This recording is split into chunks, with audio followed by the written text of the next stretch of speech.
The French Revolution was perhaps the greatest tragedy in history. It ushered in an era of violence, class warfare, and authoritarianism. But France's faith suffered the most. Thousands of priests were executed or exiled as a new atheistic religion was thrust onto the people. Before the Revolution, France and Catholicism were inseparable.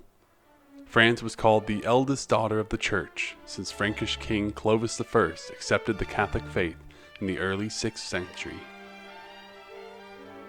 In the 18th century, the vast majority of the population was Catholic, and it was the only religion officially allowed in the kingdom.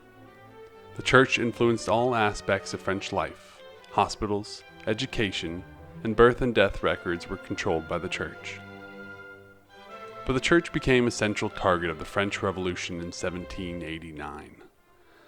The monarchy owed its legitimacy to the Church, so by destabilizing the Church, revolutionaries were able to pull out the rug from under the monarchy. The two went hand in hand. Initially, as outlined in the Declaration of the Rights of Man and Citizen of 1789, revolutionaries sought a libertarian approach to religion. Quote, "No one may be disturbed for his opinions, even religious ones, provided that their manifestation does not trouble the public order." End quote.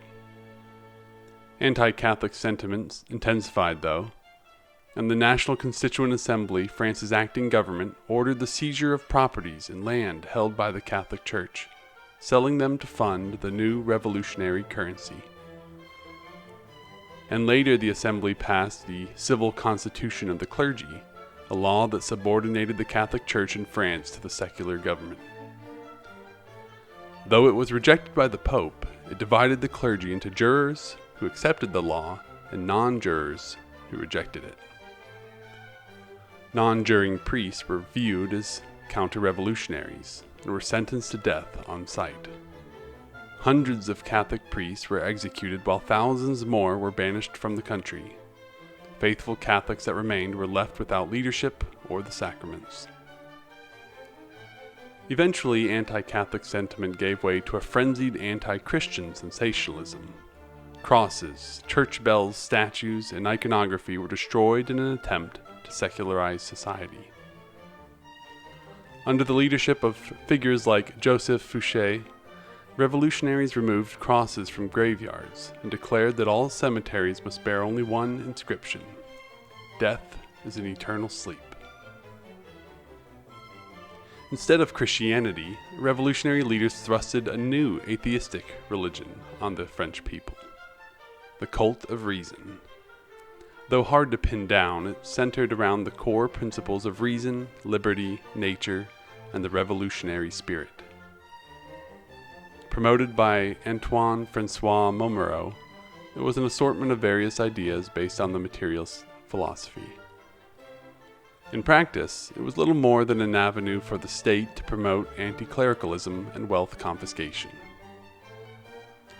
The cult of reason even had its own places of worship. The churches of France were converted into modern temples of reason, where Christian altars were dismantled and transformed into altars of liberty. And ceremonies were held to celebrate the new religion. The largest ceremony was held at Notre Dame in Paris. The inscription "To Philosophy" was carved over the cathedral's doors, and girls dressed in white danced around a costumed goddess of reason, who was played by Montmoreau's wife. She was said to have dressed provocatively. The cult of reason was later supplanted by another state-imposed religion, the cult of the Supreme Being. But these were both ultimately banned by Napoleon. Napoleon allowed the Church back into France in 1801, but the damage the revolution caused to the faith was incalculable. The removal of the Catholic Church completely transformed French society, from the dissolution of the monarchy to the restructuring of basic institutions like education and administrative government. Though not as stark as during the French Revolution, the same materialist principles dominate mainstream thought in Western countries today, just as faith is being discarded. Will the West undergo the same restructuring that France went through when it abandoned its faith? Let us know down in the comments.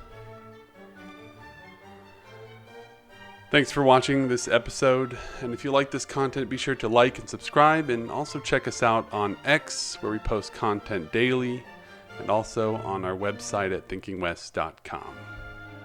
Until next time.